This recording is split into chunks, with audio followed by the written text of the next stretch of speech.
उपाशी झोपायचंय? उपाशी झोपायचं? हा,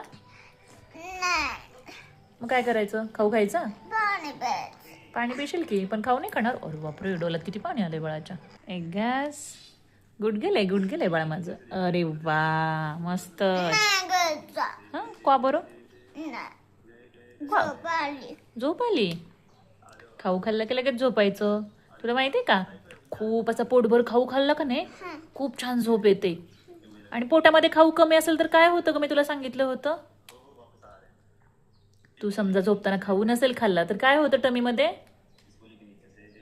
काय होतं का टमीमध्ये? कोण ओरडतं?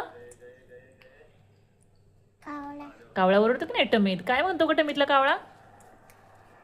ए मॅगी, खाऊ नाही खाल्लास का ग तू? उपाशी झोपलीयस? म्हणून कावळा काय करतो? काव काव करतो की नाही टमीमध्ये. मग त्या कावळ्याला जर का खाऊ दिला तर तो कावळा ओरडेल का ग? नाही ओरडणार. मग तू जर आता जेवली नाहीस की नाही झोपताना तर काय होणार?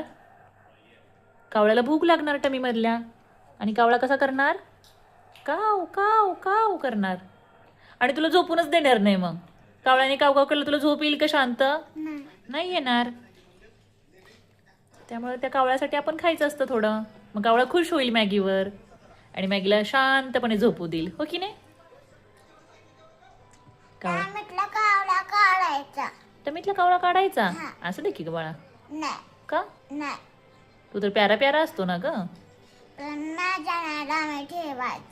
कोणाच्या टमीत ठेवायचा?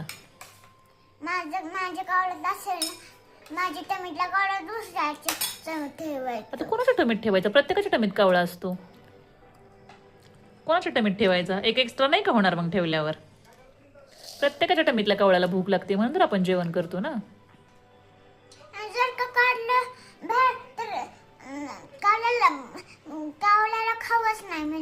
मग कसा खाऊ मिळेल?